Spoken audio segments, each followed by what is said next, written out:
என் பொண்ணுங்க வழக்கத்த விட ஜாஸ்தியா இன்னைக்கு ரொம்ப ஒற்றுமையா இருந்தாங்க. என்னாலேயே கொஞ்சம் நேரம் நம்ப முடியல.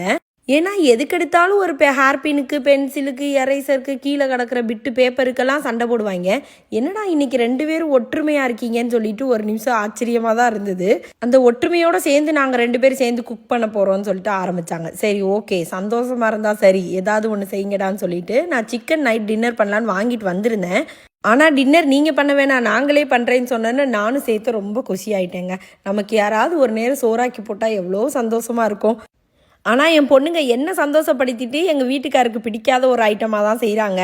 ஆனா நான் யோசிச்சேன் 2 பேருக்கு தனித்தனியா இப்ப செய்ய முடியுமா? ஆல்ரெடி நான் டயர்டா இருக்கேன். அதனால நான் கொஞ்சம் ஹெல்ப் பண்றேன். அப்பாவ எதையாவது ஒண்ண சொல்லி ஏமாத்தி இத சாப்பிட வச்சிரலாம் அப்படின்னு சொல்லிட்டு. என் ஹஸ்பண்டும் நாங்கள் கிச்சனில் உருட்டிட்டு இருக்கிறத பார்த்து என்ன பண்ண போகிறீங்க, சிக்கன் வாங்கியிருக்கீங்களே என்ன பண்ண போகிறீங்கன்னு கேட்டுக்கிட்டே இருந்தாங்க. கடைசி வரைக்கும் பேரை சொல்லவே இல்லையே, சிக்கன் ரைஸ் அப்படின்னு சொல்லி ஏமாற்றி வச்சுருந்தோம். அப்பயே என் ஹஸ்பண்ட் சொன்னாங்க, செம்ம பசியில் இருக்கேன், எதையாவது ஒன்று செஞ்சு கொடுத்துறாதீங்க, நான் சாப்பிட்ற மாதிரி ஏதாவது பண்ணுங்கன்னு. நார்மலாகவே என் ஹஸ்பண்டுக்கு இந்த சாஸு கீஸெல்லாம் ஊற்றுனா பிடிக்காதுங்க. ஆனால் இந்த மொத்த ஐட்டமுமே சாஸை வச்சு பண்ணுறது தான். சிக்கனை தனியாக அந்த சாஸு மிளகாத்தூள் இதெல்லாம் போட்டு பெரட்டி அதை தனியாக சாட்டே பண்ணி எடுத்து வச்சுக்கிட்டாங்க.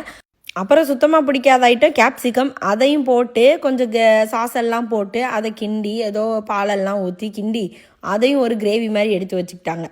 சுற்றியே அந்த கிரேவியை ஊற்றி அதை சாஸுன்னு சொல்லணுமாங்க, நான் தான் கிரேவின்னு சொல்லிட்டு இருக்கேன். அந்த சாஸை ஊற்றி அதுக்கு மேலே அந்த சிக்கனை வச்சு அப்படியே ஒரு ஸ்டைலாக ரெஸ்டாரண்ட் மாதிரி கொடுத்தவங்க. அவங்க பொண்ணு சமைச்சிருக்காங்களே அதனால வேண்டான்னு சொல்லாமல் நல்லா இருக்குன்னு சொல்லி சாப்பிட்டுட்டாங்க. சாப்பிட்டு முடிச்சதுக்கப்புறம் தான் சொன்னோம் அது பேர் பீட்சா ரைஸுன்னு. ஏன்டா எனக்கு பீட்சாவே பிடிக்காது, என்னடா செஞ்சு கொடுத்தீங்க எனக்குன்னு அப்புறமா தான் ஷாக் ஆனாங்க.